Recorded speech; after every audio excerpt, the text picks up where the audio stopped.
Conheça agora as grandes marcas da educação, parceiras do Escola em Voz. Joy Brinquedos. Diversão é assunto sério. Via Jovem, a principal parceira das escolas particulares. Elos Educação e Turismo. Jornada das Profissões 2025. A maior feira itinerante do sul do Brasil. Travelmate Intercâmbio é para a vida toda. Anderson Gross, o consultor número 1 das escolas particulares. Bom dia, boa tarde, boa noite para você que acompanha o seu podcast preferido em educação. Estamos de volta aqui para mais um episódio, desta vez muito especial, no Escola em Voz. Como sempre, meu amigo, meu irmão, camarada, meu parceiro, Anderson Gross. Muito bem-vindo, Anderson. Como você está, meu caro? Estou bem alimentado, almoçamos bem. Almoçou bem, professor? Opa! Devíamos ter combinado almoçar com professores. Desse fato nós esquecemos, mas a gente fica preocupado, professor, com os horários. Mas muito bom recebê-lo. Hoje nós temos um convidado que vai nos ajudar a esclarecer uma das maiores dúvidas das faculdades de medicina do Brasil afora. Olha, eu não sei não se não teremos algumas polêmicas nesse episódio. Vai depender muito aí da verve polêmica do nosso convidado, que eu conheço muito bem, você também conhece, meu caro, e que é um prazer receber aqui no nosso podcast. Não é pela primeira vez, espero que seja a primeira de outras vindas aqui, porque esse cara tem muita história para contar e sempre será muito bem recebido. E seja bem-vindo agora, meu caro amigo, professor doutor Eduardo Breviglieri. Seja bem-vindo, professor. Obrigado, Rony. Adorei estar aqui, adorei o convite. Acho muito bom discutir educação, ainda mais com vocês dois. Meu Deus do céu, né? Com vocês dois é fantástico assim, discutir educação. O Rony mesmo é uma pessoa que eu conheço, acho que desde o terceirão, né, Rony? Desde o terceirão, cara. Desde o terceirão conheço Eu participei da gincana, onde esse cara era o capitão da equipe. Se não passo, o que faço? Era o nome da equipe. Se não passo, o que faço? O Rony é o tipo da pessoa que o nível de confiança nele é assim, se alguém vier e falar mal, eu não gosto do Rony, eu já não gosto da pessoa. Eu já sei que não presta, já sei que já nem cumprimento mais. Muito bom. É desse jeito mesmo. Mas, Dudu, muito obrigado. Dudu, Sim, professor Dudu, professor de biologia, muito frequentador das boas escolas preparatórias para os vestibulares de Santa Catarina, com um histórico, um currículo bastante recheado, bastante nobre. Agora já como professor, algum tempo também no campo da medicina, instituições de respeito, de renome também no estado. E nos honra muito, professor, a sua vinda aqui, porque para quem conhece o seu trabalho sabe das suas entregas e da sua trajetória. Mas para quem não conhece, quem é o professor Dudu? Porque doutor Eduardo é lá nos cursos de medicina, mas no ensino médio é o Dudu de biologia. Dois nomes. Eu dou aula de biologia há 30 anos, em pré-vestibulares. Aí há mais ou menos 10 eu entrei no curso de medicina, da Estácio Domed. E depois fica em Jaraguá do Sul, do Sul. Bem quase ali em Corupá e Jaraguá, Fica bem ali, toda semana, né?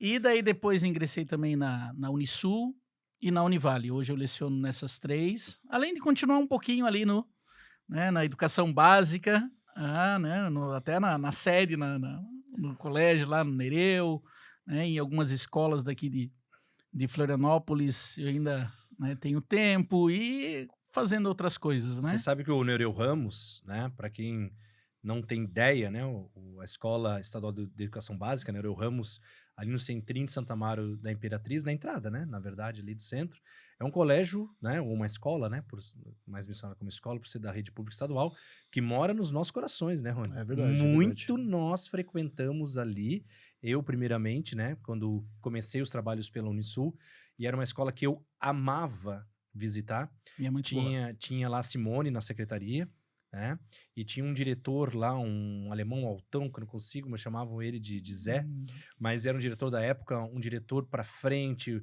um diretor que estivesse para cozinhar para os alunos, para, botar a mão na massa. Imagina, eu peguei esse período ali nos anos 2000 e pouco ali, então realmente uma escola que me traz uma lembrança muito positiva, É muito bom lá. É um grande abraço pessoal do Nereu Ramos, e depois na sequência, quem passa, a seguir com o trabalho que eu fazia pela universidade, veio o Rony. E aí ele também teve alguns trabalhos lá, algumas palestras, algumas idas da galerinha lá na Unisul, no tempo que eu fiquei lá. Já era uma diretora na época, mas também uma pessoa... A Dani.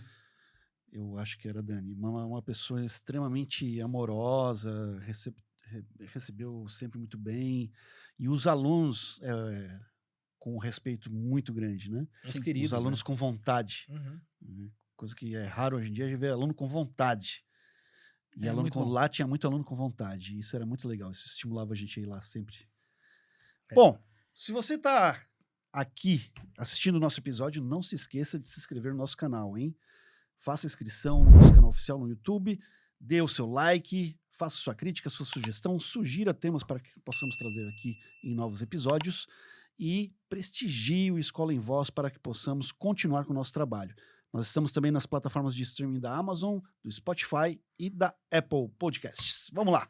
Dudu, nós temos hoje, o estado de Santa Catarina é um estado que, dentro do cenário nacional, né, vem se consolidando cada vez mais, né, com histórias, né, de sucesso aí no ensino superior. Vem crescendo, né, vem se consolidando. E uma das últimas, acho que um dos últimos movimentos de grosso calibre que o estado, né, passou e está passando, porque é muito recente, foram a abertura de novos cursos de medicina, área que você atua como professor acadêmico, né, nessas 3 universidades, mas também você vem da preparação para os estudantes de medicina para esse universo, né, tanto lá no Fleming como no Geração e outras escolas que você já também serviu. Bem, nós tivemos aí, né, é bem recente, né, agora um pouquinho antes da pandemia, a abertura do curso da UFSC em Araranguá, agora mais recentemente, pós-pandemia, o de Curitibanos, né, então a UFSC já com 3 cursos de medicina. Fala-se muito no possível curso da UDESC em Laguna, certo? Tivemos 2 aberturas na mesma cidade, né, da Sensupeb Life Unique e da Life Unique Sensupeb. em Joinville e da FURB em Tibó, né? No total, nós devemos estar próximo, aí, beirando já os 20 cursos de medicina no estado, considerando sistema CAF, particulares e as 3 da Universidade Federal. A pergunta que eu faço, né, e ela é curiosa, eu acho que todo mundo pensa, né, estaria, né, essa oferta toda, porque a gente nunca teve tanto curso de medicina e nunca teve tanta oferta em vagas, certo? E isso num tempo curto, né? Estaria o curso de medicina já meio defasado? Não, saturado, né? Pensamos assim, uau, já saturou, o mercado saturou, e essa galera vai ter dificuldade pro mercado. Como é que você enxerga isso hoje? Porque você tá nas 2 pontas, né? Você tá alimentando o cara que quer entrar e você tá ajudando o cara a formar isso aí, né? São poucas pessoas que têm essa oportunidade, né? Sim, sim.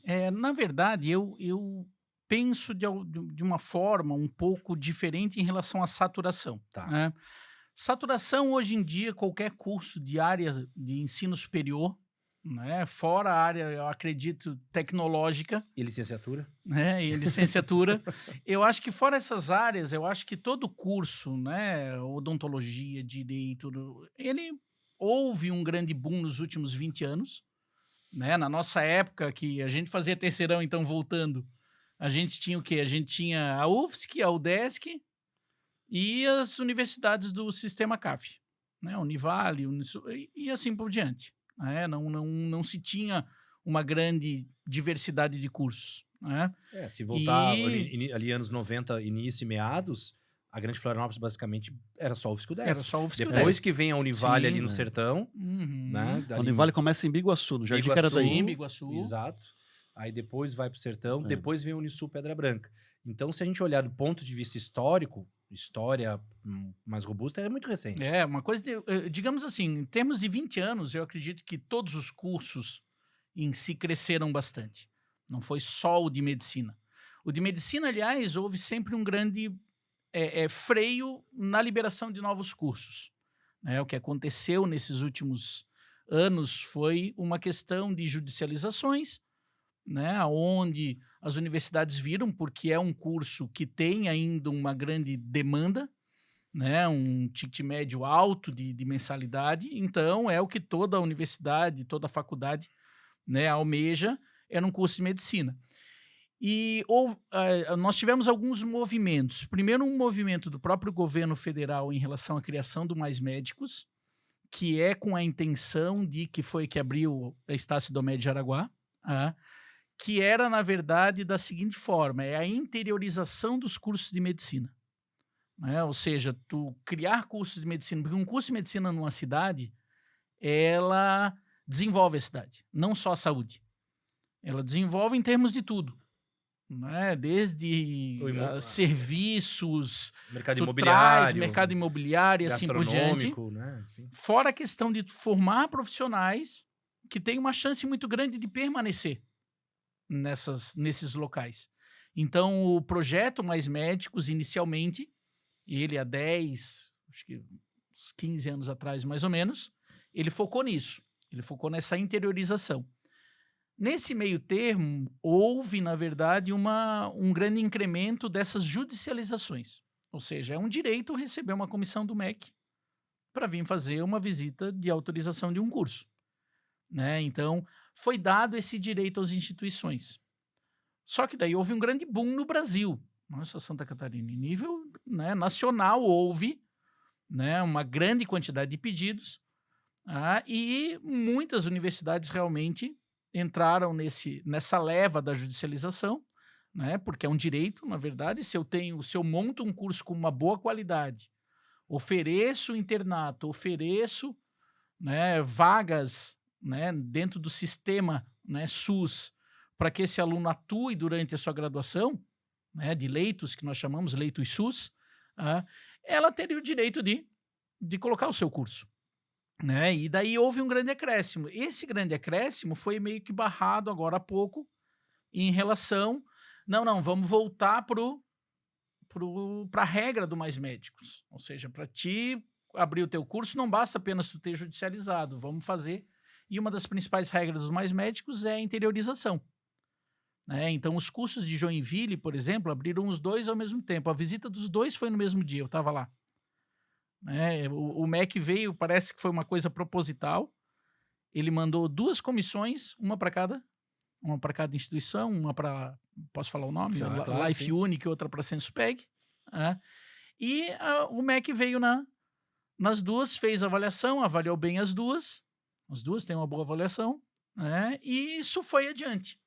E como não eram cursos que estavam nas capitais, né, não esbarrou nesse quesito em relação a Mais Médicos, assim por Diferente diante. de outros cursos. Diferente de outros cursos que estavam em estavam capitais, assim por Curitiba, diante, que Floripa, acabaram, tivemos casos acabaram, de repente, ainda tem uma chance, né? Que isso tá possível. arrastando. Sim, é uma questão, tá tudo dentro das possibilidades, dentro do mundo jurídico. Tá. Né? Porque Então, nós tivemos investimentos de empresários da educação em várias capitais, né, alguns conhecidos, né, parceiros, que não obtiveram êxito nessas localidades.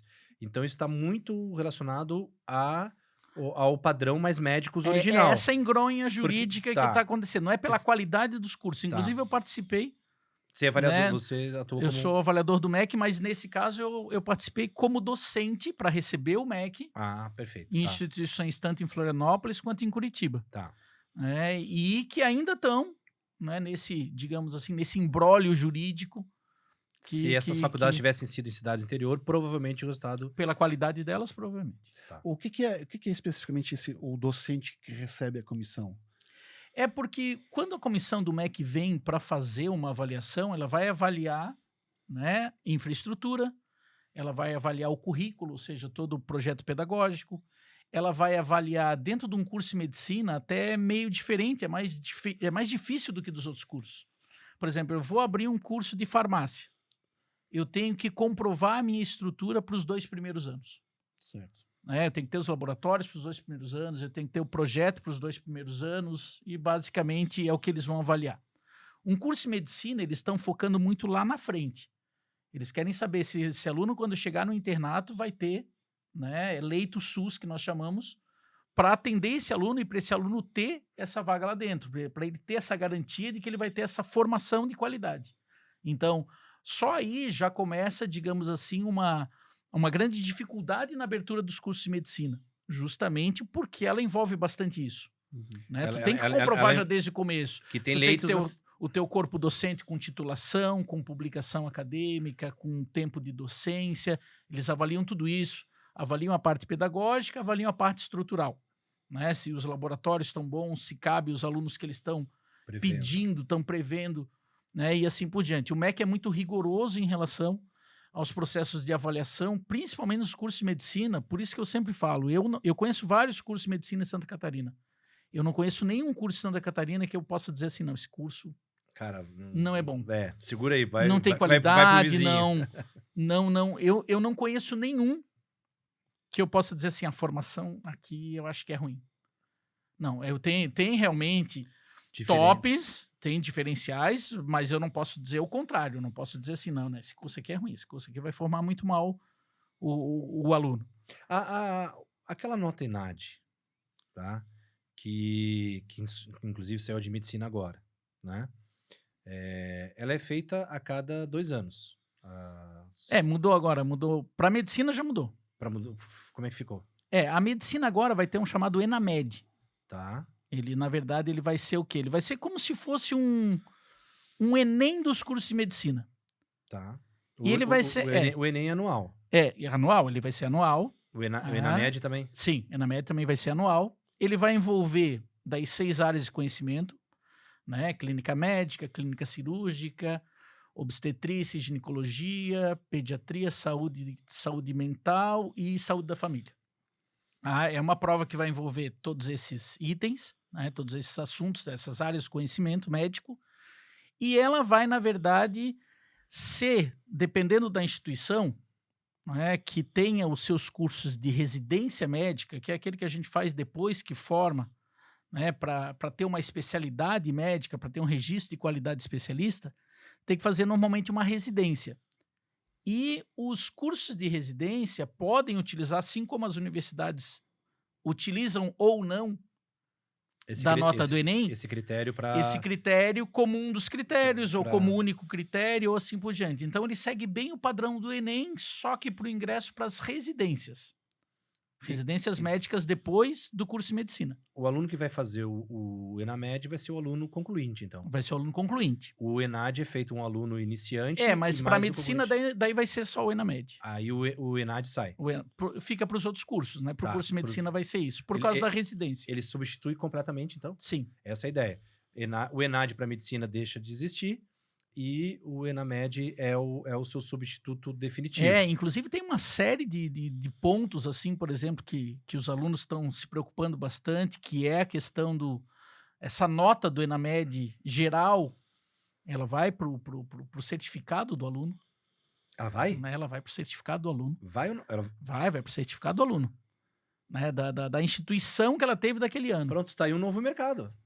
Tá aí um novo mercado na educação brasileira que vai ser... As faculdades de medicina, elas vão começar a competir exatamente como os cursinhos competiram por uma nota de Enem e assim por diante. E a ideia é realmente promover isso mesmo. Mas eu acho que vai ter gente fazendo preparatório para o ENAMED, cara. Sim, eu acho que vai surgir um mercado preparatório de professores especialistas, como... Não sei se vocês lembram de quando estourou tem gente que ficou, cara, acho que quase bilionária com os preparatórios para o sistema judiciário, lembram? Sim, mas da OAB? Da OAB e de concursos também. Uhum. Tinha aquele professor que... o cara se tornou um ícone na área jurídica e se tornou até uma franquia, né? Uhum. Para esse público realmente... Damásio, não sei o que. Isso. O Anderson, mas esse mercado já existe. Esse mercado já está posto. Tem muito EAD. Tem muito, na verdade, cursos EAD. Sanar. Tem eu, por baixo, uns 5 cursinhos extracurriculares preparatórios para residência. Que era para as provas da residência. Que já existem no mercado. Tá, mas daí... perfeito. Aí o ENAMED substitui essa prova de residência também. Depende. É como o Enem. Ele vai depender se a instituição, se o hospital que está recebendo, que oferece essa vaga de residência, vai querer utilizar ou não.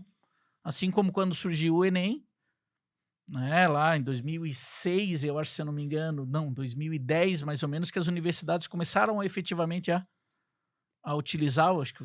quando virou 2009 ali o formato 2009, da prova, por aí, né? Aí começou a aumentar o número de universidades. O número de universidades começaram a usar. O 97, o Enem surge apenas como uma Só forma de avaliar. só de avaliar. Aí depois... E daí isso vai depender muito dos hospitais, dos locais que oferecem a residência, Santa de Catarina nós temos? utilizarem... Não, ainda não... Tá uma coisa que acabou de sair. Mas Santa Catarina tem local para residência médica? Tem. Muito tem, hospital. tem. O Celso regional tem. Ramos, regional, praticamente todos eles têm. Os grandes hospitais Tem vagas de catarinenses têm residência, vagas sim. deles. Algum é mais Vagas brigado que o outro? Ou não, depende. Depende da residência. área, depende da especialidade. Isso daí depende muito da especialidade que vai, cirúrgica, neuro. E o interior é forte? Sim. O interior em residência? É aí que está a grande concorrência hoje. Aí que está o gargalo. O gargalo que eu vejo, ele não é na entrada. O gargalo que eu vejo, ele está lá na frente da residência. Eu acho que aí é que está o grande gargalo hoje que a gente tem. É o não for, porque o médico, quando ele se forma, ele termina lá os 6 anos de curso, ele é generalista. Ele vai poder atender numa UBS, ele vai poder numa ambulância, ele vai poder, mas ele não vai ser um neurocirurgião, ele não vai ser um cirurgião plástico, ele não vai... Então para isso a prova ele é tem que até ter... uma opção para ele, então. Sim, vai ser uma opção, inclusive nos mesmos moldes do Enem, em relação a, de repente, ele concorrer em residências do Brasil inteiro. Essa é a grande, digamos assim, a grande vantagem em si seria essa. E acredito que as pessoas que estão que irão cuidar disso, já que é uma coisa nova, elas terão o cuidado de talvez não repetir o que foi feito inicialmente com o Enem, num princípio de avaliação, né? Porque era uma prova muito mais simples também, né? E era uma prova muito mais de fácil resolução. Que daí as grandes instituições não queriam pegar o Enem como como formato de ingresso. Né? Então, tudo vai depender de como foi essa prova, a qualidade dessa prova e assim por diante. Mas é um caminho que ainda está em aberto. E paralelo a isso, ainda tem, por exemplo, quarta-feira foi aprovado numa comissão do Senado, né, a prova, como se fosse aquela prova que tem na OAB, para os cursos de medicina, mas isso ainda vai... Que não tem nada a ver com esse ENAMED. Que não tem nada a ver com esse ENAMED, que daí seria ainda... Mais uma prova. Né, mais um sistema, por exemplo, para te atuar, mesmo sendo generalista, não sendo especialista. Para ter o CRM. Para ter o CRM. Mas daí não é mais do mesmo, porque, por exemplo, aí você tem uma prova similar à da OAB, que é para poder se tornar advogado. Aí você tem uma prova do ENAMED, que é mais como, né, ela tem um potencial avaliativo, mas também classificatório, se assim as instituições decidirem, né, aceitar. Não seria melhor uma prova única que pudesse atender as duas necessidades? Porque assim, ó, até pouco tempo não tinha prova nenhuma. Né? Não tinha. Certo? Que os objetivos são distintos. Mas o conteúdo, é o mesmo. Mas eu posso ser médico generalista e não querer ser um especialista. Aliás, muitos médicos são generalistas e não são especialistas. E para esse que quer ser generalista e não quer ser especialista, ele também teria que passar por um crivo. É isso que eles estão querendo. Que ele também passe por um crivo como tem o da OAB. E o outro seria justamente assim, ó, eu quero ver se tu tens condições de entrar na minha residência médica, que é o outro patamar. E daí é como se fosse uma graduação após a graduação. É igual você atribuir um peso maior no Enem para aquela faculdade de Ciências da Saúde. Justamente. Na verdade, são dois... Eu posso ser só generalista e vou ter que fazer essa prova. Ele faz 2 dias, então. Faz o vocacionado depois. Daí é uma questão de quem quer ser o pai da criança. Porque, na verdade, vai ter muita gente querendo ser pai, né? Essa proposta é uma proposta de Senado, que está rolando no Senado. Né? A proposta daí do governo é a proposta do ENAMED, do Mais Médicos, assim por diante. Então, aí eu acho que é uma briga de quem quer ser o pai da coisa. Que, de novo, no Brasil, prova a dificuldade de nos tornarmos uma potência educacional, desde o ensino básico até o ensino superior. Nós não temos nenhum prêmio Nobel em nenhuma área, não somos referência. Claro que temos, isoladamente, grandes centros de pesquisas que merecem seu respaldo, sua atenção, profissionais independentes, grupos de pesquisa com expressão internacional, mas não como projeto de nação, né? A gente não tem. E isso é mais uma prova, porque daqui a pouco, né, um mercado que é um dos mais antigos do Brasil. Eu acho que é a faculdade mais antiga do Brasil junto com o direito, certo? É a maior representatividade no Congresso Nacional entre os profissionais de formação acadêmica junto com o direito, né? Tem mais advogados tanto no Senado como na Câmara do que as outras profissões, mas na sequência os médicos também vêm com força ali.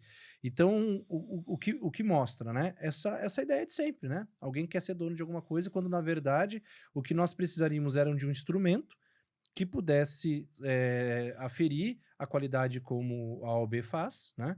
A OAB tem, todas as OABs têm um selo de reconhecimento, tá? Então, os cursos que atingem a maior aprovação ali no estado, a OAB, por conta própria, então vai lá e entrega, né, para a faculdade, inclusive a da Unisui. A Unisui, né? Não, a Unesc. A Unesc. A UNOESC de Joaçaba tem 2 cursos em dois campi com esse reconhecimento, esse selo OAB, né? Que é feito sempre que... Todo ano sai, né?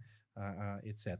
Então, tem já cases de sucesso como o da OAB. Não tão de sucesso, que 95% não aprovam. E aí que vem a pergunta que eu quero te fazer, né?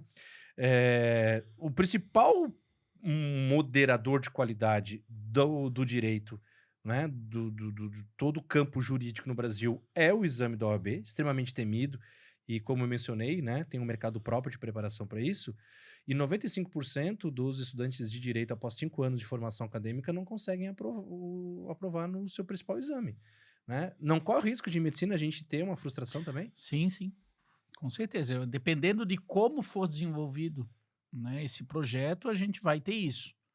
Assim como tem, né, em residências médicas e assim por diante, né, nesses exames, né, por uma concorrência extremamente elevada, né, mas eu acredito que seja o futuro de boa parte das profissões, né, porque é o que muitos anseiam de ter um... Todos os conselhos querem isso. Todos os conselhos querem isso. Na verdade, é só uma questão de vontade política de fazer. E a medicina, como tu falasse, ele tem um lobby muito grande, então ele acaba querendo, digamos assim, criar barreiras para esse egresso das universidades e tentar dar uma... Cara, já pensou tu ficar assim, 6 anos na faculdade, gastar R$1 milhão, chegar no final, na finaleira e dizer assim... agora eu vou... Mas o cara que gasta 1 milhão gasta mais 100 mil no Medicel. Vai ser um mercado que vai, digamos assim, crescer muito, sem dúvida nenhuma, a partir do momento em que... né, mas tudo vai depender da adesão dos programas de residência em relação ao ENAMED. Mas o ENAMED, ele tá mais voltado para a residência. Ele não ocuparia essa ideia de igual da OAB. Não, o da OAB é o outro daí. Que é esse do Senado. Que é, na verdade, que passou no Senado quarta-feira numa comissão. Tu acha que vai vingar? Eu acredito que vai, porque ele tem força política para isso. Para vingar.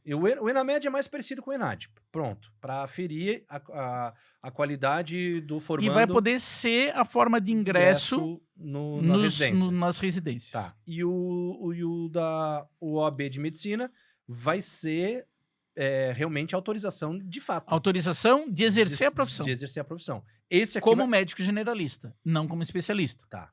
Esse aqui vai dar BO. Isso aqui vai... Porque é o seguinte, cara... Vou dizer o que vai acontecer para vocês.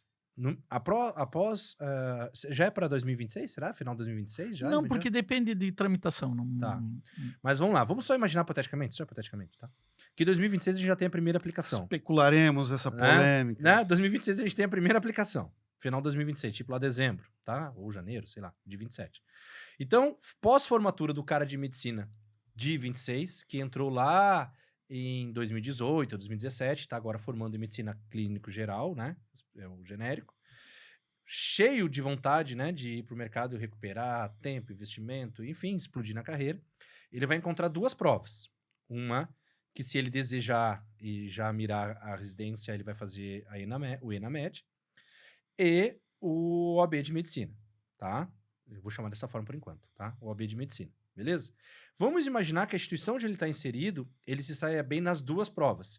E a média dos colegas da instituição onde ele está inserido mantém o rigor de performance muito parecido. Então, a faculdade X de medicina, que formou aquela turma em 2026, teve um patamar incrível de resultado, e uma instituição próxima ou do mesma região, micro-região, estado ou cidade, tem um resultado bem pífio. Eu tenho certeza que isso vai mexer no valor das mensalidades. Ah, sim. Eu tenho certeza que isso vai interferir no valor dessa que atingiu uma performance. Vamos pegar assim, uma OB, Mackenzie, FGV, a galera do direito, uma PUC da vida, tá? E a galera lá da Unisquina que cara, que fiasco que foi. Isso vai mexer, cara. Vai, com certeza. Isso, aliás, essa, digamos assim, é a grande, né, desculpa de fazer esses, né, a grande motivação de se fazer esse tipo de teste.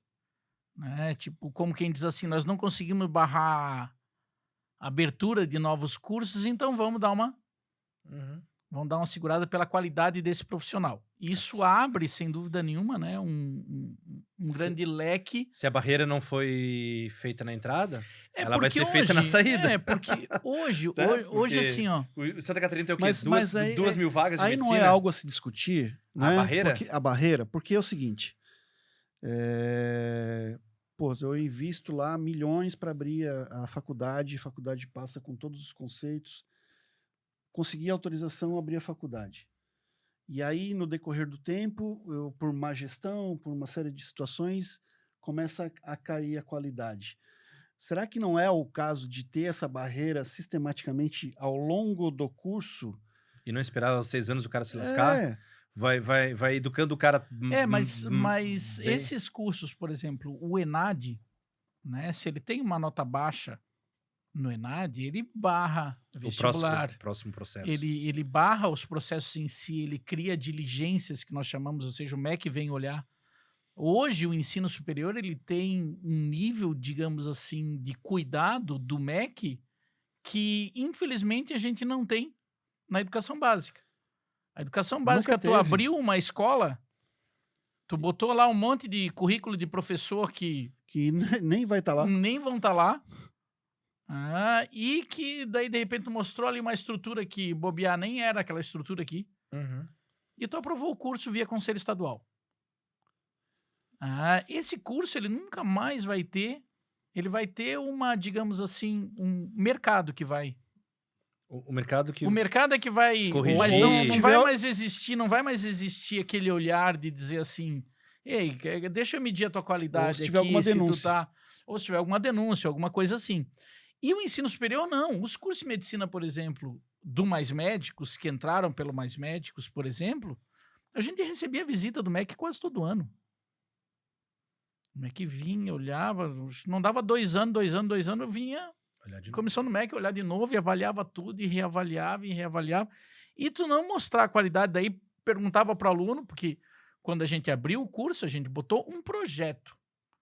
A gente mostrou um projeto e dizia, nós vamos fazer isso, formar um aluno, um egresso com essas qualidades. Isso a gente prometeu para o MEC na abertura, digamos assim, para requerer a abertura do curso. E o curso, na verdade, o MEC, ele faz toda uma avaliação, não apenas como nos outros cursos via ENAD, mas os cursos de medicina, ele tem visitas constantes do MEC. Então, e ali eles vão perguntar para o aluno. Não basta eu colocar no papel. Dizer, eu te levo para a UBS para te acompanhar atendimento, tu tem qualidade. Não. Se eu só disser isso para o MEC vai vir e vai conversar com o meu aluno. E o meu aluno vai dizer assim, não, mas nunca. Eu nem sei o que nunca fizemos uma prática, esse laboratório, nunca vi na vida. Então, assim, ele é um sistema muito bem avaliado, muito bem conduzido, esse sistema em si. Eu acho que a educação básica precisaria, né, disso. Né? Se tivesse esse tipo de avaliação na educação básica, esse tipo de cuidado, esse cuidado existe para o curso de ensino superior. E esse cuidado não existe para a escola polêmica, né? Esse cuidado ele não existe. É a realidade. Sem dúvida. É uma realidade sim. Né, que eu não posso depender só do mercado para avaliar a qualidade do meu curso Até, de educação básica, até a minha porque... escola, porque é ali que está formando. Não, até porque Isso depois deveria o prejuízo, ser muito mais forte. o prejuízo tá né? lá. Isso deveria ser muito mais forte. Então, eu acho uma grande falha do nosso sistema. Eu acho que existem grandes falhas no nosso sistema educacional. Uma delas é essa. E, mas daí- eu posso falar lá em nível municipal que na educação infantil, todo ano precisa ser renovada a autorização e todo ano recebe uma comissão lá em Tubarão. Né? Agora, Mas isso é municipal. municipal. Agora, em nível estadual, você pega lá, faz o seu projeto, vem uma comissão do Conselho Estadual de Educação, fiscaliza, dá autorização e já era, acabou. Acabou nunca mais. Acabou, nunca mais. Não vem mais.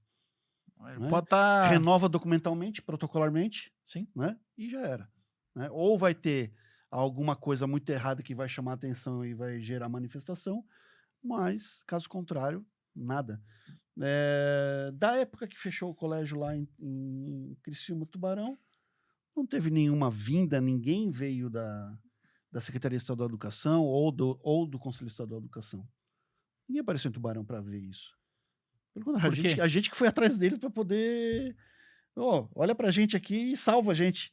Né? Porque isso não tem... não existe. Infelizmente, é justamente no momento em que deveria existir. Justamente no momento em que deveria existir. Aí acontece basicamente algumas hipocrisias, né, nacionais, que é a preocupação com o SAEB, por exemplo, tá?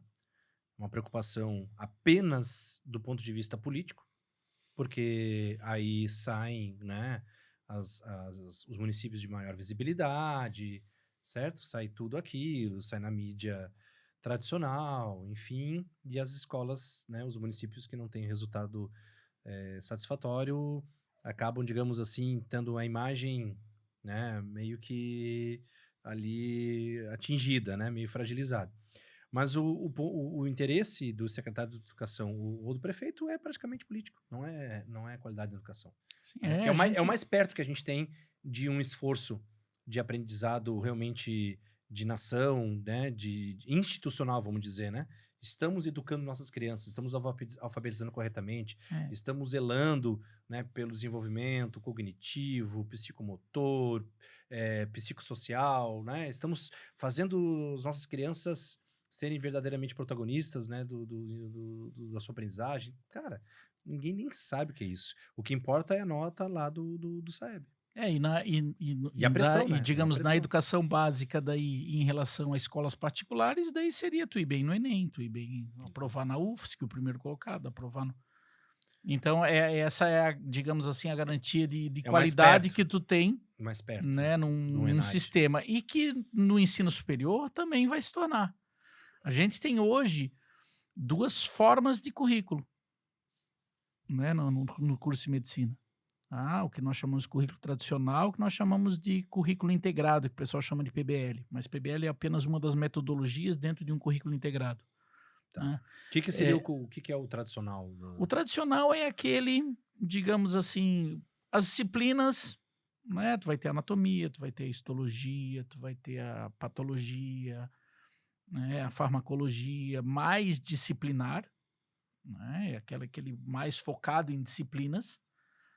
E o currículo integrado, ele é, digamos assim, trabalhando em cima de casos clínicos, em cima de uma autonomia maior do aluno, né? O que nós chamamos de metodologias ativas, né? Onde o aluno vai ser um pouco mais protagonista e tirar um pouco esse papel do professor em relação à formação. Eu acredito que esses sistemas, eles vão realmente medir essa diferença, porque hoje eu leciono nessas 2 universidades, nesses 2 sistemas, nesses 2 currículos. Hoje eu leciono na Unisul, que tem currículo integrado, e leciono na Estácio, na Univale, né, que tem um currículo mais tradicional e, na verdade, a metodologia ativa ela acaba entrando mais, digamos assim, às vezes dentro de uma disciplina, dentro de um... Né, o professor vai articular, na verdade, de forma mais... Dentro do seu plano de ensino. Dentro do seu plano de ensino, mas não uma coisa institucionalizada tão forte. Né? Então, existem esses 2, e que hoje eu vejo que o aluno em si, ele entra muitas vezes sem conhecer isso. Ele entra, na verdade, às vezes, porra, passei nessa daqui, e existe uma adequação, existe uma adaptação, muitas vezes, a esses sistemas, né? Eu posso, de repente, me dar bem num sistema tradicional. O Rony, de repente, pode se dar bem numa metodologia ativa, né? Para mim, os dois são sistemas muito funcionais, muito, né? Os dois têm seus prós e seus contras, diria assim, né? O aluno, quando entra num currículo integrado, ele veio de toda uma formação, de toda a educação básica, pré-vestibular que ele fez, no ensino 200% focado no professor, né? Ele não se mexia, ele não. Isso ele encontra, às vezes, como uma barreira quando ele entra num currículo integrado. Porque como que ele vai dizer assim que eu tenho que estudar? Eu tenho que achar essa resposta sozinho, né? Então, assim, tu tá sendo meu tutor, né? Tem os tutores, tem as tutorias, não sei o que, tu tá sendo meu tutor, mas tu não tá me dando a resposta? Como assim? Né? O professor do meu cursinho, eu perguntava, ele me dava a resposta na hora. Será esse também um dos motivos desse mercado paralelo crescer? Na verdade, o que a gente chama de DCN, as Diretrizes Curriculares Nacionais dos cursos de medicina, as novas, elas preconizam que os cursos de medicina teriam que ser currículo integrado. Tanto que a grande maioria dos que foram aprovados agora nesses últimos anos foi, né, com currículo integrado, porque na visão do MEC, esse é um currículo melhor, mas eu não consigo ver, se tu perguntar para mim qual que tu acha melhor, eu vou te dizer assim, depende de ti. Não depende do currículo em si, né? Depende da tua adaptação a esse currículo. E como é que é esse aluno que está chegando na medicina hoje? Porque, pô, tu é um cara com 30 anos de estrada. Tu acompanhou gerações diferentes indo para a universidade, entrando na universidade. O aluno que entra hoje, ele é diferente do aluno de 10 anos atrás, sim. de 20 anos atrás. Esse aluno que está entrando hoje, ele é um aluno que ele vem preparado para um currículo integrado, por exemplo? Na verdade, aí é a grande barreira. Do aluno hoje está entrando num currículo integrado, a grande barreira, mas que ela é vencida. Ela só gera um estranhamento de começo, né? O aluno, normalmente, quando entra num currículo integrado, às vezes ele entra sem nem saber o que é, e entra lá e realmente esbarra numa realidade que ele nunca teve. E eu acho o lado bom desse currículo o fato justamente de dizer para ele: meu filho, tu tem que sentar a bunda na cadeira e estudar, né? Tu vai ter que correr atrás, tu vai ter que... Então isso, apesar do medo que gera no aluno... Ô, Dudu, na nossa época de faculdade, esse currículo já era meio integrado, né? Porque o professor chegava, botava a bibliografia no quadro, assim, ó, meu amigo, tá aqui a bibliografia, a prova é dia tal, você tem que escrever o artigo tal e, ó, pau na máquina. Não, mas assim, ó, isso na nossa geração é uma coisa, nessa nova geração ela tá gerando uma estranheza muito grande. Mas isso é bom, como eu falei para vocês, é bom por uma série de outros pontos. E como é que um aluno que está no cursinho ou no terceirão identifica, né, as instituições que ele está colocando no seu mapa de opções, né, que eu chamo de mapa de aprovações junto aos estudantes? Eu sempre comento, ó, qual é o teu mapa, né? Temos que mapear as opções de logística, está disposto a morar fora, não está disposto a morar fora, são apenas instituições públicas ou também as particulares podem fazer parte do teu mapa. Então, primeiro tem que definir esse mapa, né? Como que ele encontra a informação se dentro do mapa dele, essa universidade oferece esse currículo ou outro?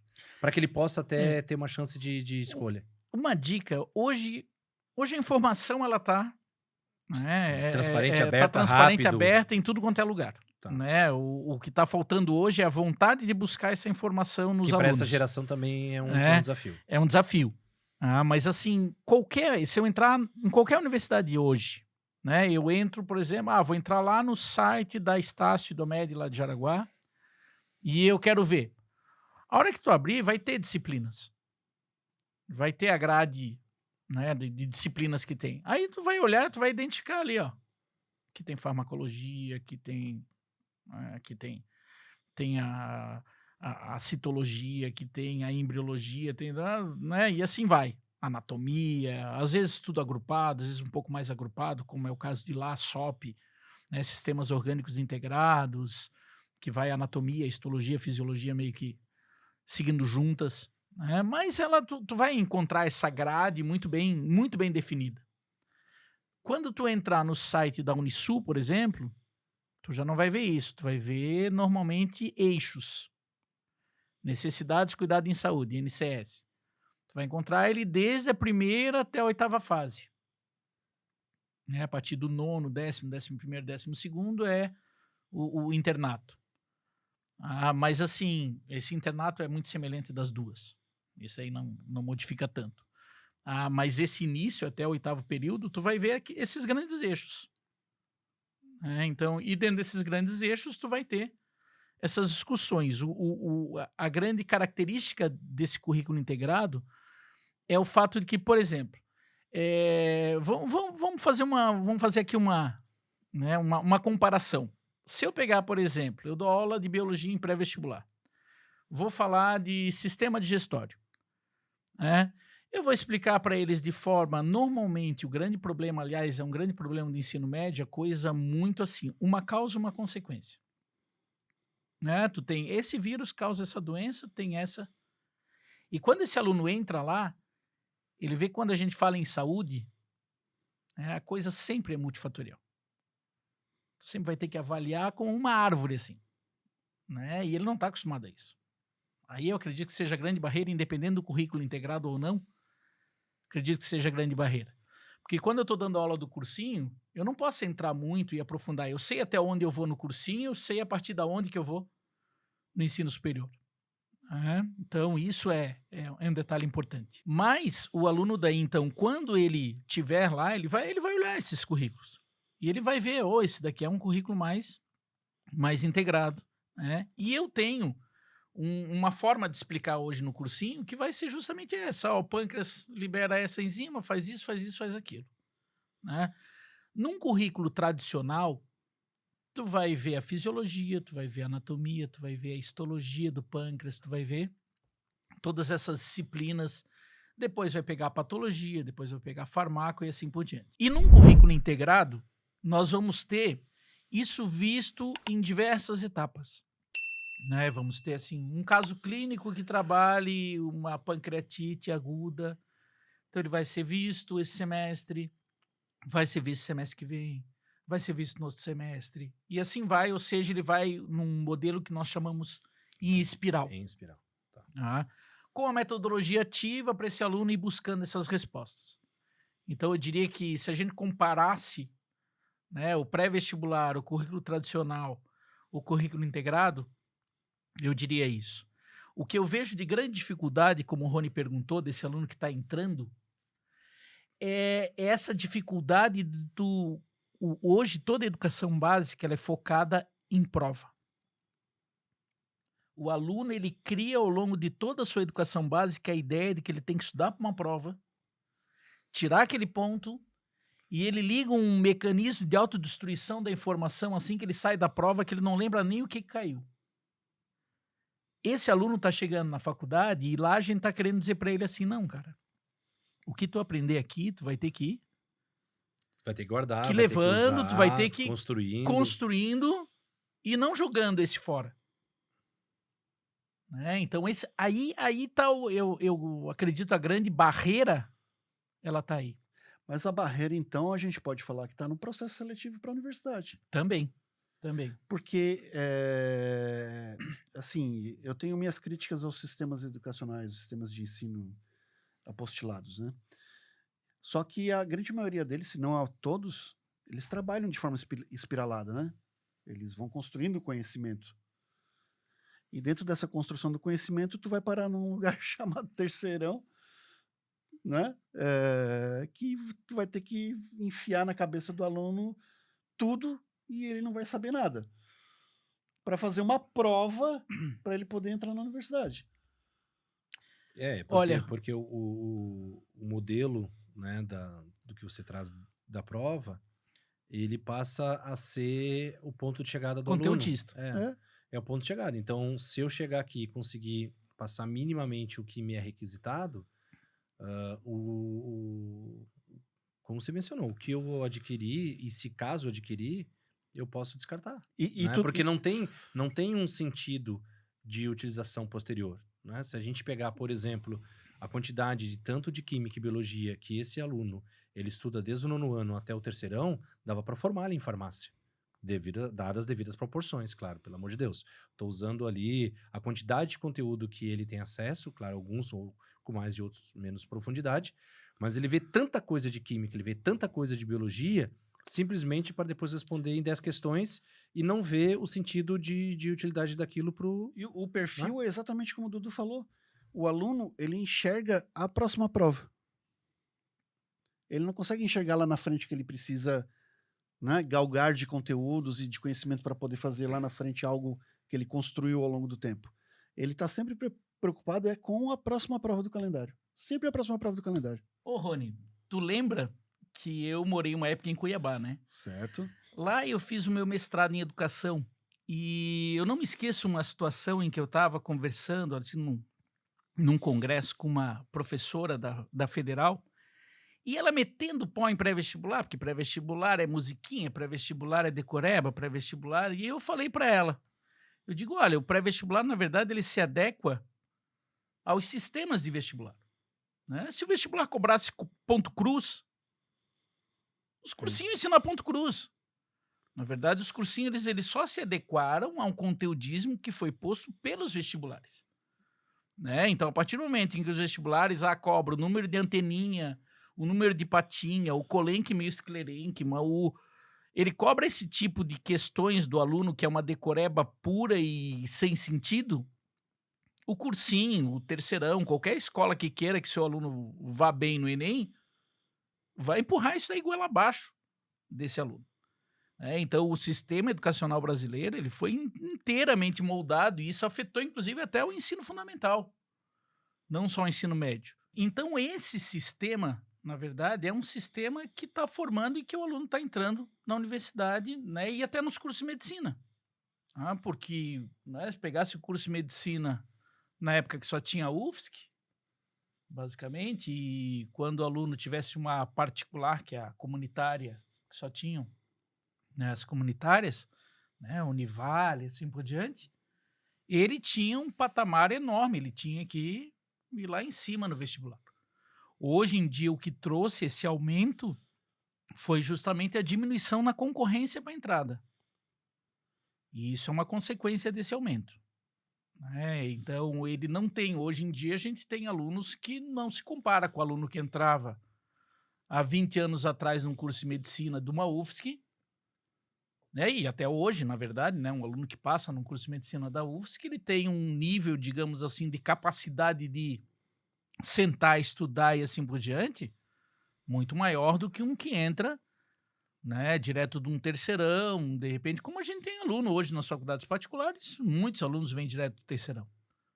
Né, coisa que numa UFSC é muito difícil, é muito raro a gente ver um aluno que não tenha passado por um pré-vestibular, ali 1 ano, 2 anos, 3 anos estudando dia e noite para poder entrar numa UFSC. A pesquisa de ingresso então realmente a característica heterogênea do aluno hoje de uma universidade, assim como a gente tem aluno que entrou via ENAD, que tem a bolsa, que teve o Enem lá em cima. Então, hoje, nos cursos superiores de medicina, a gente tem, na verdade, digamos assim, os alunos são muito heterogêneos. Tu tem desde alunos excelentes em termos de capacidade de estudo, né, de realmente já sabem estudar. Essa é a grande diferença. Eles já sabem, digamos assim, sentar a bunda na cadeira aí, estudar e fazer o seu resumo e fazer a sua análise e assim por diante. E tem outros que não, digamos assim, ainda não desenvolveram essa capacidade e vão acabar tendo que desenvolver dentro da universidade, dentro da faculdade. O problema é que, assim, eu sempre falo, um aluno, quando ele está no ensino médio, ele tem um professor bom, professor excelente, às vezes lá no ensino médio, no cursinho. O professor começa a aula e termina a aula, se esse aluno tem uma base boa, se esse aluno teve uma aula boa, ele vai entender aquela aula e ele saiu daquela aula dizendo assim, não, entendi tudo de colenquima e esclerênquima. Né? Então, assim, eu consegui fazer e fechar esse raciocínio numa aula. né? A minha aula de pré-vestibular. Eu inicio, eu termino a aula aí. Eu sei que eu terminei aquela aula, o aluno que prestou atenção, ele pegou. Né? Só que o nível de complexidade hoje num curso de medicina, ele normalmente é tão grande que o aluno ele não vai ver o fim daquilo. Ele não vai, muitas vezes, entender de início aquilo. Ele vai ter que ir aumentando o nível de complexidade, ele vai ter que ter um nível, digamos assim, de paciência, e muitas vezes ele não entende isso. Né? Que o nível de complexidade, às vezes, ele vai entender aquele assunto lá no final do semestre. Lá no outro semestre, pelo nível de complexidade que tem. Então, às vezes, a gente pega daí esse aluno que não teve digamos assim, uma grande capacidade, né, para ingressar num curso superior, ele está lá, assim como a gente tem daí um aluno com um poder, digamos assim, de estudo muito grande. Né? Então, hoje, o que eu vejo nos cursos de ensino superior, esses particulares, né, o aluno muito heterogêneo. Porque é diferente de um curso, por exemplo, da UFSC. Com certeza, se eu pegar hoje o aluno que está lá na UFSC, tu não pega nenhum aluno que não tem essa capacidade, né, de sentar e estudar sozinho e pegar e ir atrás e correr e não sei o quê. Porque ele já fez isso 3, 4, 5 anos. Talvez essa seja a grande diferença. A gente tem mais trabalho, às vezes, numa universidade particular, de mostrar para esse aluno esse caminho do estudo, esse caminho do... Né, que muitas vezes ele ainda não desenvolveu. Vai desenvolver com certeza, senão ele não vai adiante. Porque é um curso puxado. Mas ele vai ter esse, digamos assim, esse desafio inicial. Né, esse desafio de aprender a estudar. Aprender a... Né, e esses dois currículos integrados e tradicionais, os dois vão puxar. Não existe curso de medicina não puxado. Todos vão ser puxados. As disciplinas têm muita reprovação. E como é que caminha com esses alunos dentro da faculdade a questão de saúde mental deles? Porque isso também é uma coisa muito velada, mas ao mesmo tempo falada. Né? É um curso extenuante, é um curso que demanda do aluno uma capacidade mental, né, ali praticamente 100% do tempo boa, para poder lidar com aquilo, lidar com aquelas pressões, lidar com aquelas emoções e manter uma sanidade do curso até o fim do curso, digamos, né? Como é que isso funciona? Mental e emocional, Mental né? e emocional, Porque no campo emocional é o mais curso, até no emocional, eu diria. É o curso com maior, né? Infelizmente, os dados, né, de outras questões relacionadas à saúde e até desistência e até coisas piores, né? Relacionadas aos estudantes universitários, o curso de medicina, não só no Brasil, mas no mundo, ele está sempre entre ranqueando também uma parte negativa, infelizmente, né? Sim, nós temos, na verdade, assim, tem que ter um acompanhamento sempre muito bom. Existem os, né, psicólogos, os psicopedagogos, assim por diante, em todas as instituições tem de medicina. Né, porque realmente é puxado e muitos deles não chegam preparados para esse puxado. Né, eles não têm essa vivência de algo assim tão intenso. A gente percebe isso no nosso aluno. A gente percebe isso assim, que olha, isso daí tá puxado para ele. Né, mas assim, ao mesmo tempo a gente sabe que a gente vai ter que trabalhar esse aluno. Né, e isso acontece muito, isso acontece demais, assim. E a gente sabe que hoje em dia, na verdade, a gente tem, né, isso não digo que é uma mudança de geração, isso eu digo que é uma mudança social. Nós somos muito mais, não é essa geração, às vezes a gente diz, não, o jovem hoje está muito... Não. A sociedade hoje inteira, né, está muito mais frágil em si em relação a uma série de coisas, a frustrações pessoais. A gente cansa de ouvir de aluno assim de, nossa, mas eu só tirava 9 e 10 quando eu estava no ensino médio, aqui eu tirei 3, 4, só isso já gera, né, assim, meu Deus, o que está acontecendo? Isso só isso em si já é algo impactante. Abala, né? Pelo nível de complexidade, às vezes é uma questão de família, às vezes é uma questão de, puta, como é que eu vou mostrar pro meu pai que eu tirei aqui um 4, que eu vou estar pagando trocentos mil por mês? Então, o pai está pagando um valor alto e que esse aluno muitas vezes se vê numa responsabilidade de honrar, digamos assim, com esse valor alto, né? E isso ainda aumenta A ainda pressão mais a sobre ele, né? ansiedade, a É. pressão e assim por diante. Então é um aluno que tem uma pressão muito grande e que realmente ele não desenvolveu muitas vezes a resiliência suficiente para encarar tudo isso.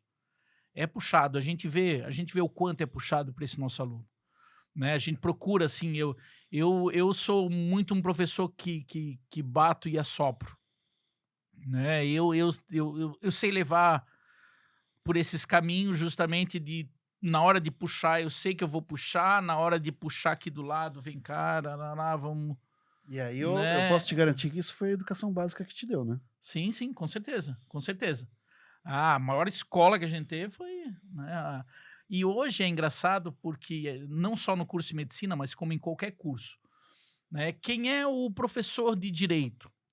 É aquele advogado, é aquele, né, é um excelente advogado dentro da área dele, e ele vai se fazer professor de repente até de uma hora para outra, né? O médico tá lá, ele é o cardiologista que sabe tudo de cardiologia, mas ele vai entrar numa faculdade, ele vai ser professor.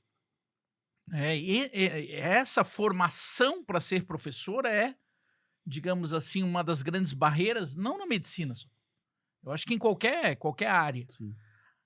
A gente que foi, digamos assim, eu que sou professor há 30 anos, é uma coisa diferente. Eu sou professor e estou num curso de medicina. Né? O que a gente encontra é o médico que é um profissional de extrema qualidade. Eu dou aula com neurocirurgião, com cirurgião vascular, com cardiologista, e eu divido a disciplina com eles. Então, assim, e vejo assim, o conhecimento, assim, eu admiro o conhecimento deles assim absurdamente. Hoje, nesses cursos que eu tô, eles já são profissionais que já estão lá há 10 anos, que já eles desenvolveram essa. Quem trouxe uma frase emblemática para isso, para mim, foi o teu colega do Geração Jean. Que a gente conversou com ele aqui e ele falou que ele é professor de física, né? Eu disse, não. Antes de ser professor de física, eu sou professor de humanas. Sim. Todo professor tem que ser professor de humanas antes da sua disciplina. Não, porque realmente a gente está se deparando com uma situação, né, de fragilidade de sociedade. A sociedade está muito mais frágil. A sociedade está, né, e está encarando um desafio absurdo, que é um desafio de encarar um curso de medicina. Não é fácil. E além, né, de todo o trabalho, né, envolvido na preparação para o ingresso, né, que eu ia citar ali em outro momento, é que todo ano o próprio o diretório acadêmico ali do curso de medicina da UFSC faz uma pesquisa de perfil dos ingressantes, né, daquele período.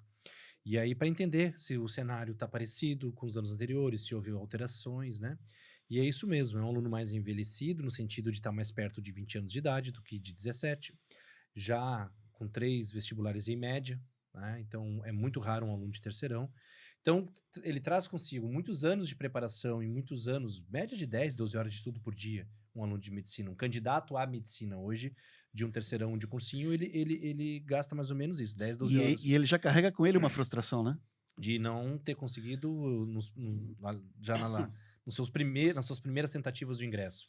Então ele traz, né, essa bagagem anterior, aí tem o ingresso, nós temos agora, pela primeira vez na história, o número de estudantes de medicina mulheres superou o de homens. Né? Sempre foi um curso majoritariamente, predominantemente masculino. Esse é o primeiro momento na história da medicina brasileira que as estudantes superam os estudantes. Então você tem muito mais mulheres hoje ali compondo, né, o corpo discente dos cursos de medicina do Brasil afora. E sempre foi um curso muito machista também, sempre foi um curso, né, com vários problemas de outras ordens que a gente não vai citar aqui, mas que provavelmente vai ter que ser remodelado também. Porque você agora tem mais, né, mais presença feminina no curso de medicina, nos hospitais, nas UBSs, nas UPAs, né, enfim, né, em todas as áreas onde a medicina depois acaba, né, de maneira prática, né, o estudante já ali por um caminho profissional acaba executando. Então, assim, é uma mudança de público, é uma mudança de predominância de gênero, né, numa geração que a gente sabe, né, como se diz, a sociedade, numa geração que está mais fragilizada. E eu acredito que os cursos de medicina que vêm com esse entendimento de mentoria, de acompanhamento individualizado do aluno, até pelo alto valor agregado da mensalidade, é o mínimo esperado que uma instituição que oferta medicina tenha todo esse suporte psicológico, psicopedagogo, né, o amparo a alguém que está lá. Alguém que está lá num curso integral, cansativo, exaustivo, em muitos casos fora do ambiente familiar, porque é um dos cursos que mais o aluno é migratório dentro né, da formação. Então, muitas vezes morando sozinho ou em situações de moradias compartilhadas, longe, né, da sua base familiar, gastando bastante recurso da família, se não, ou pelo menos se endividando, né, depois vai ter que pagar. E a perspectiva profissional é sempre melhor só no que vem depois, que é muito mais difícil, que é a residência. E, além disso tudo, né, ainda é um jovem, né? Não é um adulto. Na estatística do IBGE é um adulto, né? Mas é um jovem ainda, né? Sem experiência profissional, né? Então, cara, é muito pesado psicologicamente. Né? Então, é um ser humano que tá ali. E que tá ali lidando, um arquiteto, um engenheiro, tá construindo algo, vamos dizer, no sentido, né, ali do usufruto, né? Com a medicina, claro, tu tá cuidando do bem-estar das pessoas, mas é lidando com a dor, com a perda, com a morte, com o sofrimento, com as pioras de pacientes em estados terminais, que infelizmente em situações sem cura. Então, psicologicamente, é um ambiente de estresse, de situações emocionais adversas, né? E um curso de medicina que não dá esse suporte, não dá esse acolhimento a esse estudante, eu acho que ele falha terrivelmente. Porque é um curso que tem uma complexidade e uma situação diferenciada. E eu acredito que deve ter aumentado e muito os casos de ansiedade, de depressão, Uso de estresse. de drogas até, digamos Sim, assim. também tem isso, né? Sim. Hoje em dia, a quantidade de alunos que fazem uso de psicoativos e assim por diante é drogas enorme. listas, tá. Para Então, se manterem ativos, né? para se manterem ativos. É muito grande. E o que tu deixa de recado, assim, de forma final para esse episódio? Uma das coisas que a gente mais lutou para te trazer aqui, e obrigado mais uma vez, em virtude da tua complexa agenda, né? Tanto na área da educação básica particular, de ensino superior e também no estado, né? Pouca gente sabe, né? Mas você já está saindo daqui correndo para atividades pedagógicas. Mas, cara, assim, ó, tu é uma das poucas pessoas que a gente conhece que tá com o pé no preparatório, né? Terceirão, né? Basicamente terceirão, né? Uhum. Tanto no Flame no Geração, você entra em sala de terceirão, certo? Como lá, você pega As 3 primeiras fases no da- momento da medicina. perfeito. Então você pega realmente né, o final daqui e o início daqui. Quase basicamente o teu aluno, né? Em transição, em momentos diferentes da vida. Mas o que tu diria, assim, porque envolve tanta expectativa, envolve tantos sonhos, ainda é um charme, ainda é o mais competitivo. Na CAF só sobrou a medicina como vestibular. Né? É o que chama ainda, é o que mantém o universo dos pré-vestibulares acesos, né? Ainda ativo e ainda... Mas o que tu diria, assim, no menino, né? Menino, querido, querida, né? Deixa o teu recado aí para quem tá agora entrando em 2026, tá? Nós vamos falar mais mesmo pro público de Escola em Voz, assim, né? Quem tá entrando em 2026 num cursinho, que agora vai pegar resultado UFSC, né? Resultado ACAF, talvez não vai encontrar o seu nome no listão, e vai dedicar 2026 a um extensivo de ponta, ou vai entrar no terceirão já focando para final do ano fazer medicina no processo seletivo. Falando pro egresso mesmo do ensino básico. Eu tenho uma visão um pouco diferente em si de estagnação de mercado, que foi o nosso início da nossa conversa. Tá. Né? Eu vejo que o Brasil hoje, né? Se a gente pegar em termos de número, se pegar em termos de número, por exemplo, Nova York tem 4,5 médicos por habitante, mais ou menos igual a São Paulo, estado de São Paulo, por mil habitantes. A cada 1.000 habitantes. A cada 1.000 habitantes, 4,5 médicos. Em Nova York. Nova York e São Paulo. São Paulo está no Nova York e patamar São Paulo. Tá. Se pegar nos Estados Unidos, por exemplo, o que tem menos, que seria Mississippi, teria 2,1. Metade.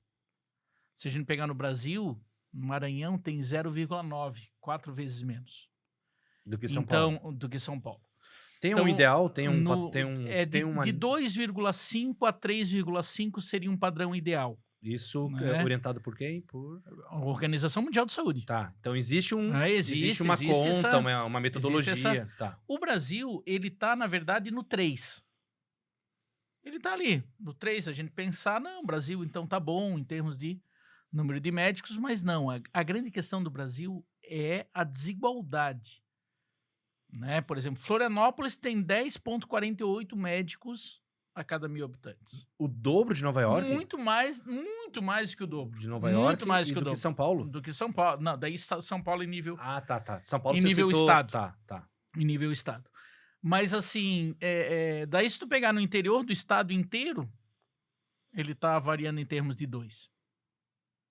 Entendeu? Isso que é Santa Catarina. Isso que eu tô falando de Santa Catarina. Agora, imagine pegar um estado da região norte, da região nordeste, assim por diante, ele é 0 ponto alguma coisa, 0,9, 1, e assim vai. Então, o Brasil ele tem uma grande desigualdade na formação. Então, eu não vejo como um mercado estagnado, eu vejo como um mercado mal distribuído. Ele está concentrado em Ele está concentrado em alguns centros e passando problema em conseguir médico em pequenas cidades. Então, o cara que sonha em fazer medicina e morar na praia em Floripa realmente ele vai ter que ser muito fera, na verdade. Ele vai ter que ser muito Porque fera. vai ter mais 9 cadeirinhas na praia com o jaleco pendurado do lado dele. Sem dúvida nenhuma. Esse cara tem que ficar... Mas eu não vejo como uma profissão, não é? Como muitos falam, que o mercado é saturado. Não, eu não vejo dessa forma. Eu vejo ele mal distribuído. Agora, se ele pensar em morar em Rancho Queimado, de repente já pode ser um ótimo negócio. Show de bola. Ele vai ter um excelente salário. Uma cidade com maravilhosa. Certeza, numa cidade boa, próximo de um grande centro. E vai trabalhar muito bem e vai começar ganhando o que outras profissões, de repente, vão ganhar depois de 20, 30 anos de trabalho. E sabe por que eu cito isso? Porque um dos cirurgiões plásticos mais conhecidos aqui de Florianópolis se mudou só pra onde? Sabe onde é que ele tá agora morando? Em Tuporanga. Tá? E em parceria com o hospital lá de Tuporanga, onde ele faz as cirurgias, o consultório dele é lá, as cirurgias são feitas lá, e o público dele vai para lá.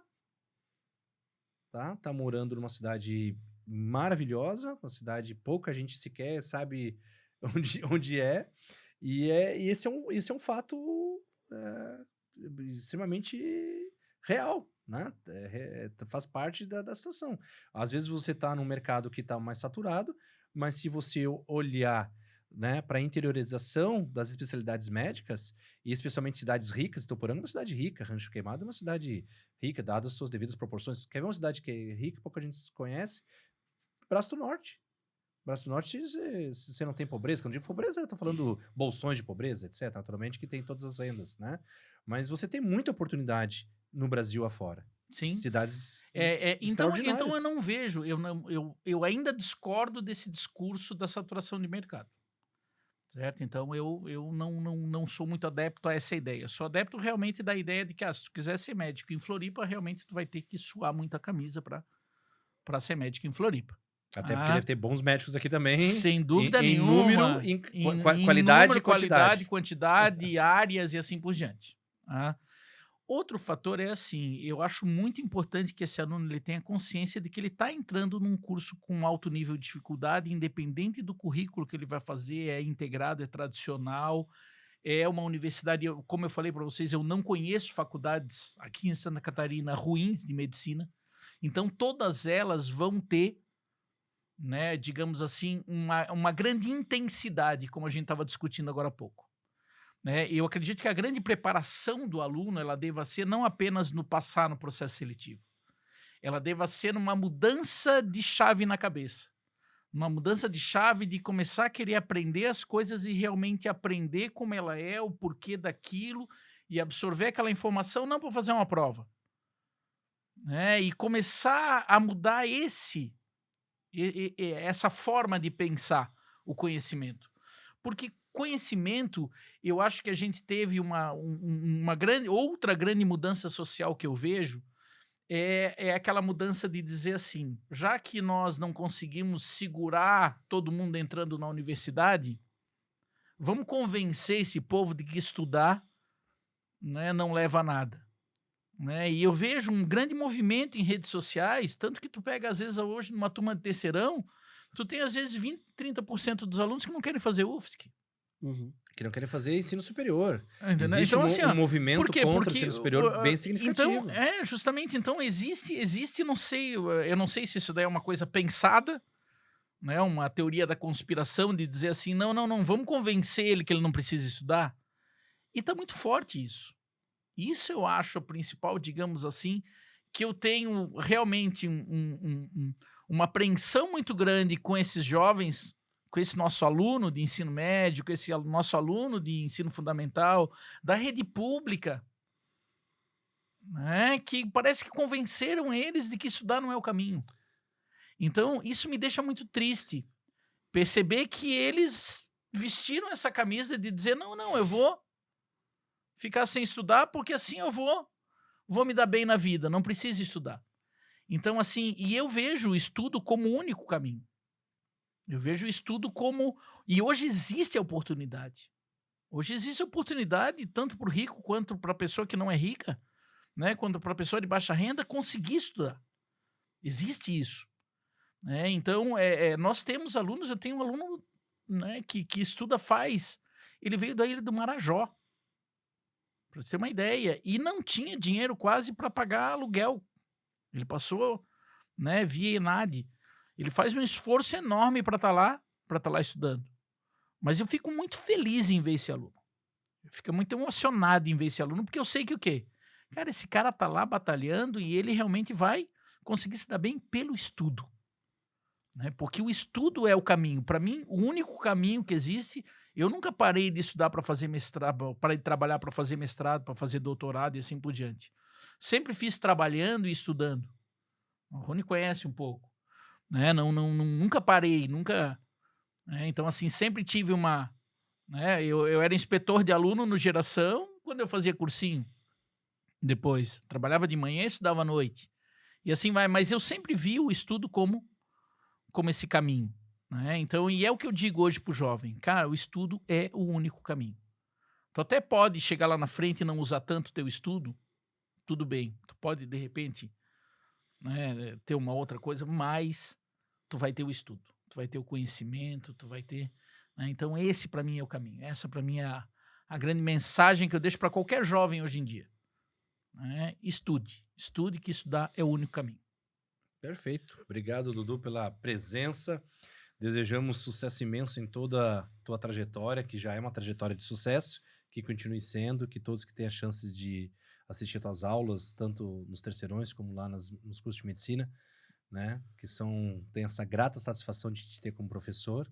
Parabéns pelo excelente trabalho, parabéns pela trajetória, o histórico tão lindo e recheado que você tem, e que a gente possa tê-lo aqui mais algumas vezes, porque segundo o Rony, ele tem um conteúdo sobre... Vapor? Tem o Vapor.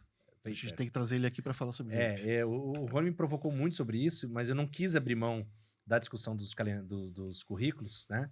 Porque agora a gente está aí nesse momento de resultado vestibular e tal, e o assunto é bem quente, né? Mas ele traz a ideia, me trouxe, olha, nós temos que falar sobre o Vapor, né? E aí nós vamos combinar, então, já aí no nosso próximo encontro, tá bom? Com certeza, com certeza. Virei quantas vezes for necessário. Muito bom. Obrigado. Estivemos hoje com o professor Dr. Eduardo Breviglieri, o nosso professor Dudu. Dudu, muito obrigado pelo carinho, muito obrigado pela disponibilidade, sucesso na tua carreira e que venham aí conquistas, desafios, mas principalmente muita saúde para lidar com tudo isso e que não nos falte os nossos momentos de confraternização. Com certeza, com certeza.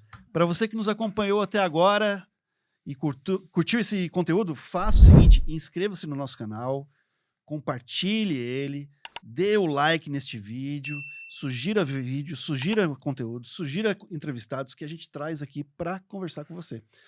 Nós estamos no YouTube, na Apple, na Amazon e no Spotify. Acompanhe o podcast Escola em Voz e na próxima semana teremos mais um episódio aí para você. Um abraço e tchau!